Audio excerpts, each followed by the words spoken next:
La pantalla está en negro. Oímos solo el sonido débil y distante de un único tambor, marcando un ritmo lento y ominoso. El sonido se hace ligeramente más fuerte. Imagina que estás al mando. Eres el comandante. Tu hogar, tu gente, tu mundo entero se acurruca detrás de un único muro de piedra. Y en el horizonte ha llegado el apocalipsis. No es una tormenta, ni una inundación, ni un acto de Dios. Es un ejército. Un ejército tan vasto que oculta el sol, tan seguro de sí mismo que nunca ha conocido la verdadera derrota. Han venido a borrarte, a pulverizar tu fortaleza, tu ciudad y tu memoria hasta convertirlas en polvo. Toda ley de la guerra, todo instinto de supervivencia, te grita que cierres las puertas, atrincheres los accesos y reces para que tus muros resistan. Pero sabes que no lo harán. Un asedio es una sentencia de muerte lenta y agónica, así que haces lo único que nadie, ni tus propios hombres, ni el enemigo, ni la historia misma, podría esperar. Caminas hacia la puerta principal, miras a tu capitán a los ojos y das la orden, ábrela. Esto no es una fantasía de Hollywood, esta es la historia de la batalla de Petrovaradin, en 1716, una batalla donde los defensores, enfrentando una aniquilación segura, eligieron cometer lo que parecía un suicidio en masa, saliendo de la seguridad de su fortaleza para enfrentar a la maquinaria militar más poderosa del mundo en campo abierto. Fue una decisión tan demente, tan absolutamente desafiante, que cambió el curso de la historia para siempre. Durante siglos, el mundo había vivido bajo la sombra del Imperio Otomano. Era menos una nación y más una fuerza de la naturaleza, una marea implacable de conquista que había surgido de los desiertos de Anatolia, engullido los Balcanes, y ahora se aferraba al corazón mismo de Europa. Sus ejércitos eran legendarios, su infantería genízara eran los soldados más temidos de la tierra, y su expansión parecía inevitable. Un destino divino hecho realidad a través del acero y la pólvora. Frente a esta marea se encontraba el Imperio Habsburgo, un mosaico de reinos y territorios, cuya fuerza no residía en la pura cantidad, sino en su resiliencia estratégica. Era un muro contra la inundación otomana, y sus ladrillos eran fortalezas. Castillos imponentes, diseñados científicamente, que controlaban ríos, pasos de montaña y las autopistas de la guerra. Y la fortaleza más importante de todas, la pieza clave de toda la defensa del sureste de Europa, era Petrovaradin. Se alzaba como un depredador sobre el río Danubio, la gran arteria del continente. Quien controlara Petrovaradin, controlaba el Danubio. Y quien controlara el Danubio podía mover tropas y suministros, con una velocidad que sus enemigos nunca podrían igualar. Para los otomanos, su gran ambición de conquistar Viena, y con ella, el resto de Europa central, era imposible mientras esta fortaleza estuviera en pie. Era una daga apuntando a la espalda de su ejército en avance, tenía que ser tomada. En el verano de 1716, la maquinaria de guerra otomana rugió a la vida, un ejército de un tamaño asombroso, rebosante de confianza y armado con colosales cañones de asedio, comenzó su inexorable marcha hacia el norte. Su objetivo era claro. Su victoria se daba por sentada. Pero dentro de Petrovaradin, el comandante de los Habsburgo, el príncipe Eugenio de Saboya, no era un hombre dado a las ilusiones. Era un realista frío y calculador, un gran maestro del sangriento tablero de ajedrez de la guerra. Estudió los informes sobre el tamaño y la fuerza del enemigo, y comprendió una terrible verdad. Un asedio tradicional era un juego que no podía ganar. Los otomanos tenían más hombres, más cañones y más tiempo. Simplemente lo matarían de hambre, reducirían sus muros a escombros, y finalmente asaltarían las ruinas. Miró desde las murallas, no a sus propios muros, sino a los campos abiertos y ondulados más allá. Vio los caminos que el enemigo tendría que usar, las colinas donde colocarían sus cañones, el terreno donde acamparían. Y en la mayor fortaleza del enemigo, su imparable metódico impulso, vio una debilidad fatal. Un ejército tan grande, tan confiado, es como un gigante.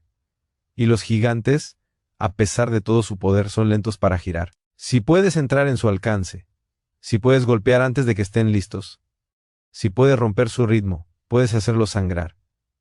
Y así, nació el plan más audaz y contraintuitivo del siglo. Los defensores de Petrovaradin no esperarían a que la batalla llegara a ellos. Llevarían la batalla al enemigo.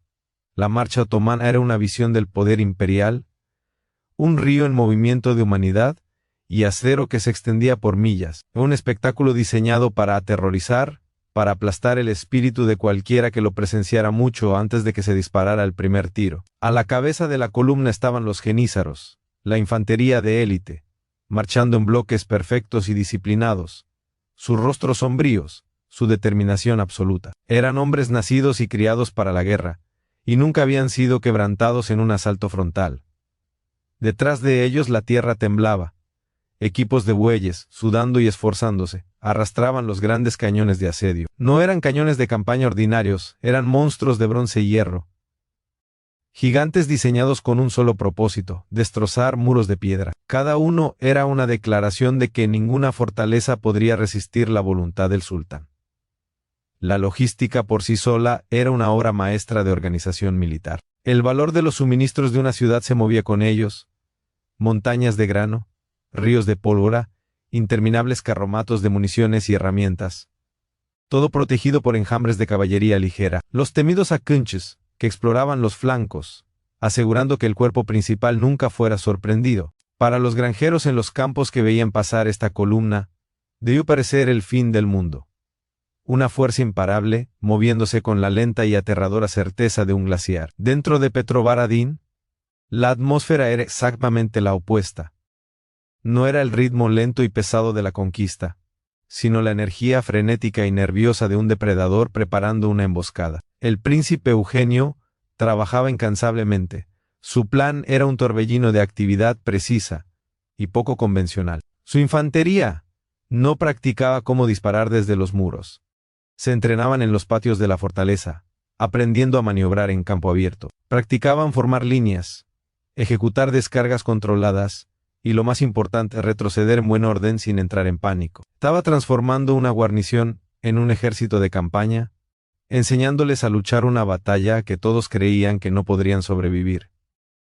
A sus artilleros se les dio una tarea aún más extraña. Los cañones más grandes y mejores de la fortaleza no apuntaban hacia afuera desde las murallas principales. Al amparo de la oscuridad, fueron desmontados meticulosamente, sacados de la fortaleza y reensamblados en terraplenes ocultos y preparados previamente en el terreno elevado que dominaba las rutas de aproximación. Estos cañones no eran para la defensa, eran para el ataque. Estaban posicionados para crear un campo de exterminio en el mismo terreno que los otomanos planeaban usar como su zona de despliegue. Los oficiales de Eugenio, muchos de los cuales debieron pensar que estaba loco, se reunían alrededor de los mapas día y noche. Él les explicaba cada detalle. Acamparán aquí, señalaba, su artillería se desplegará en esta cresta. Su infantería se formará a través de esta llanura. No se lo permitiremos. Atacaremos aquí y aquí antes de que estén listos. Los forzaremos a luchar nuestra batalla, no la de ellos. Finalmente, cuando los primeros estandartes otomanos aparecieron en el horizonte, la tensión en Petrovaradin se convirtió en algo físico. Cada hombre conocía su papel. Cada cañón estaba cargado. Cada soldado empuñaba su mosquete, su corazón latiendo un ritmo frenético contra sus costillas. Estaban superados en número y en armamento, y a punto de intentar lo imposible. Afuera, el ejército otomano confiado y sereno comenzó a acampar, sus llamadas vespertinas a la oración resonando por la llanura. Creían que la parte difícil, la marcha, había terminado. No tenían idea de que la verdadera batalla estaba a punto de comenzar, horas antes de lo que esperaban, en un lugar que nunca imaginaron. La mañana de la batalla amaneció espesa con una niebla fantasmal, amortiguando todo sonido y envolviendo el paisaje en un sudario gris. Para los comandantes otomanos, era un inconveniente menor. Procedieron con el proceso tranquilo y metódico que habían perfeccionado en un centenar de asedios. Se dieron órdenes y el vasto ejército comenzó a moverse. Las divisiones de infantería comenzaron a desplazarse hacia sus posiciones designadas. Los trenes de artillería iniciaron el lento proceso de desenfundar los grandes cañones, y los oficiales cabalgaban tranquilamente, seguros de que el día se desarrollaría según sus meticulosos planes. Se estaban preparando para un asedio, un asunto formal, casi ritual. Y entonces, a través de la niebla que se disipaba, lo vieron. Era una visión tan imposible, tan contraria a las reglas de la guerra, que por un momento muchos debieron pensar que era un engaño de la luz. Las puertas principales de Petrovaradin estaban abiertas, y de ellas, columnas de infantería salían marchando. No una carga desesperada y suicida, sino un avance firme, disciplinado e inquietantemente tranquilo. No huían, no se rendían. Salían a presentar batalla. Una ola de confusión recorrió el mando otomano. Esto no estaba en su manual. Antes de que pudieran procesar completamente esta locura, una segunda onda de choque los golpeó. Desde las colinas en su flanco, desde posiciones que creían vacías, llegó un rugido ensordecedor cuando la artillería oculta del príncipe Eugenio abrió fuego. El efecto fue catastrófico. El bombardeo no cayó al azar, fue una tormenta concentrada de hierro y fuego, que cayó directamente sobre las unidades otomanas, que aún estaban en proceso de formación. Una bala de cañón atravesando un denso bloque de infantería desprevenida es algo horrible. No solo mata, mutila, aterroriza, destroza la cohesión. Las filas que momentos antes marchaban en perfecto orden se convirtieron de repente en un amasijo de muerte y confusión a gritos. El despliegue suave y ordenado de los otomanos se derrumbó en el caos. Propia artillería, parte de la cual todavía estaba siendo arrastrada a su posición, respondió frenéticamente. Pronto, todo el campo de batalla fue engullido por una densa y asfixiante nube de humo de pólvora negra. La visibilidad se redujo a casi cero. Fue en este infierno hecho por el hombre donde comenzó el choque de infantería. Los soldados de los Habsburgo, entrenados exactamente para este momento, avanzaron lentamente hacia el humo. No se trataba de cargas gloriosas, era un asunto agotador y brutal. Descargas de mosquetes iluminaban la penumbra por una fracción de segundo, revelando rostros retorcidos y el brillo de las bayonetas antes de que la oscuridad los volviera a tragar. Para los soldados otomanos era una pesadilla. Se suponía que ellos eran los atacantes, los que dictaban los términos. En cambio fueron tomados por sorpresa, luchando por sus vidas en un tumulto confuso, sin saber de dónde venía el enemigo. El primer día de la batalla terminó no con una explosión, sino con los gemidos exhaustos de miles de heridos. Los otomanos habían sido detenidos en seco. Ni siquiera habían comenzado su asedio, y ya estaban empantanados en una sangrienta pelea frontal que nunca quisieron. Los defensores habían perdido hombres muchos, pero habían ganado algo mucho más valioso, habían roto el ritmo otomano. El segundo día fue una pura prueba de voluntad. Los comandantes otomanos, enfurecidos y decididos a restaurar el orden, lanzaron su superioridad numérica a la lucha. Avanzaron con oleada tras oleada de infantería fresca, buscando doblegar al ejército más pequeño de los Habsburgo mediante la masa y el desgaste. La presión era inmensa, una fuerza constante y agotadora, que amenazaba con quebrar la línea de los defensores en cualquier momento. Pero el príncipe Eugenio se negó a librar una guerra estática de desgaste. Esa era una batalla que perdería. En cambio dirigió su defensa como un matador, moviéndose constantemente, esquivando la embestida del toro y dejando que su propio peso e impulso jugaran en su contra. Dio a sus oficiales la autoridad para ejecutar retiradas controladas. Un ataque otomano se volvía demasiado abrumador en un sector, la unidad de los Habsburgo disparaba una última descarga, y luego retrocedía en perfecto orden a una posición secundaria planificada. Los otomanos, sintiendo un avance, se lanzaban hacia la brecha, solo para encontrarse de repente expuestos, atrapados en un fuego cruzado vicioso de las unidades de los Habsburgo a ambos lados. Lo que parecía una victoria, se convertía instantáneamente en una masacre. Esta defensa fluida y elástica era exasperante para los comandantes otomanos. No podían encontrar un punto fijo que romper. Su enemigo estaba en todas partes y en ninguna. Y entonces la segunda parte del plan de Eugenio entró en juego, la caballería ligera. Estos jinetes no fueron enviados a cargar contra los jenízaros, eso sería un suicidio. Su trabajo era ser una distracción constante y dolorosa. Aparecían de repente en un flanco, sembraban el caos en una línea de suministro, o abatían a un mensajero, y luego desaparecían antes de que se pudiera organizar una respuesta adecuada. No eran ataques militarmente decisivos, pero su impacto psicológico era enorme. Obligaron a los generales otomanos a mirar constantemente por encima del hombro, a desviar tropas para proteger sus flancos y retaguardia, ralentizando el avance principal y diluyendo su poder ofensivo. Para los soldados otomanos en la línea del frente, la batalla se estaba volviendo cada vez más caótica. Luchaban contra un enemigo que se negaba a quedarse quieto, mientras eran hostigados por los costados y machacados por una artillería que parecía saber exactamente a dónde iban a ir. La confianza inicial se estaba desvaneciendo, reemplazada por una frustración agotadora y pesada. Todavía avanzaban, pero cada metro de terreno les costaba caro, y el ritmo impecable de su máquina de guerra estaba roto, fallando y deteniéndose. El gigante se estaba cansando. Al amanecer del tercer día, el carácter de la batalla había cambiado por completo. El shock inicial y la furia habían dado paso a un agotamiento sombrío y profundo en ambos lados. Pero era un tipo diferente de agotamiento. Los defensores de los Habsburgo estaban cansados, sí, pero también estaban llenos de energía. Su plan imposible estaba funcionando.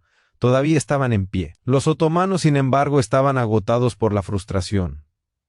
Su sistema estaba fallando, su superioridad estaba siendo neutralizada, y sus comandantes estaban cometiendo errores. Desde su posición ventajosa, el príncipe Eugenio vio lo que había estado esperando.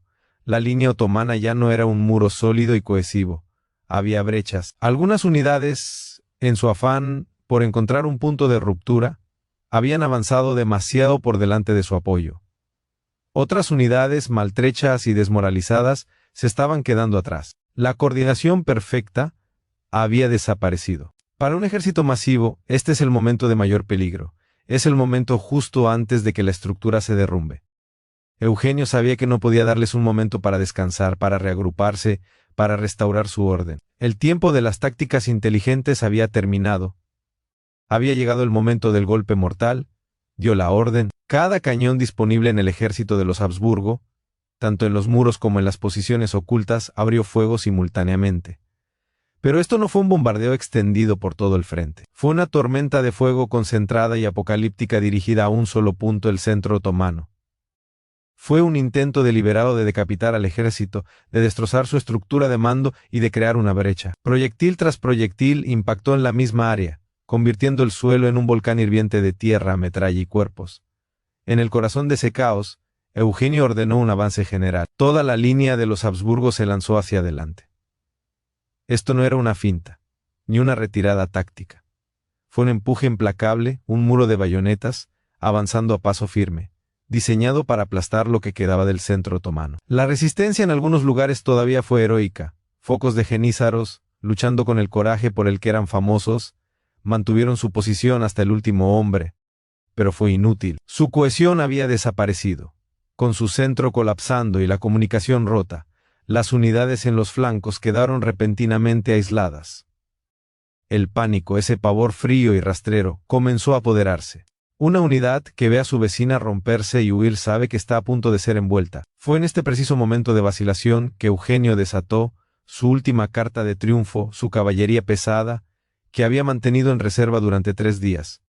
No cargaron contra el frente. Tronaron hacia las brechas que se habían abierto en la línea otomana, cortando sus líneas de comunicación y estrellándose contra la retaguardia de las unidades que todavía intentaban luchar. Esta fue la gota que colmó el vaso. La visión de la caballería enemiga arrasando detrás de ellos rompió por completo el espíritu del ejército. El orden se disolvió. La retirada se convirtió en una desbandada. El ejército más disciplinado del mundo se rompió y huyó. Una turba aterrorizada que arrojaba sus armas, abandonaba sus cañones, y se pisoteaba mutuamente en su desesperación por escapar. El príncipe Eugenio, sabiamente, no ordenó una persecución prolongada, sabía que no era necesario. La victoria era absoluta. Al ponerse el sol, el campo de batalla quedó en silencio, sembrado con los restos del ejército más grande de la tierra. Petrovaradin seguía en pie. Y el sueño del Imperio Otomano de una conquista europea murió con su ejército en ese campo sangriento. La batalla fue un punto de inflexión, el momento en que la marea imparable fue finalmente y de manera decisiva rechazada. Demostró que incluso los imperios más grandes pueden ser quebrantados por la audacia, por la inteligencia y por el coraje de hacer lo impensable. Si disfrutas de historias de increíble estrategia militar y momentos que definieron la historia como este, asegúrate de suscribirte y activar la campana de notificaciones. Hay innumerables relatos de genio y valentía esperando ser contados. Gracias por mirar.